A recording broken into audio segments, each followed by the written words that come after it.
শুরু হয়েছে।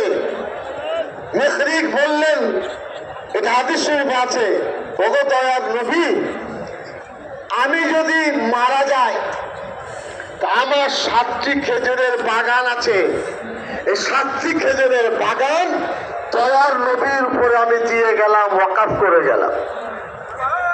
এরা প্রমাণ চায়, মূর্খের দল ওয়াকফ পড়েনি। ওয়াকফ কাকে বলে তারা জানেন না। এটা আমাদের কর্তব্য, আমরা বলবো না তো বলবে কে? আমাদের ব্যথা বেদনা আমরা রাস্তায় বলবো তো বলবে কে? এটা মনে রাখবেন। নবীজি সাল্লাল্লাহু আলাইহি সাল্লাম ওই মানুষটি মরার পরে 7টি বাগানের মালিক হলেন।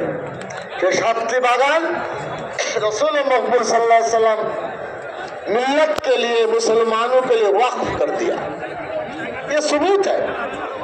मदीना तैयबा में सहल और सुहेल 2 नाबालिग भाई थे।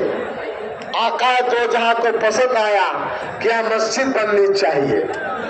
सैयदना सिद्दीक अकबर रज़ी अल्लाह अन्हु को लगाया। उन दोनों भाइयों ने कहा कि हम कीमत ले लेंगे। प्यारे हबीब ने फरमाया नहीं, कीमत देकर लेना पड़ेगा।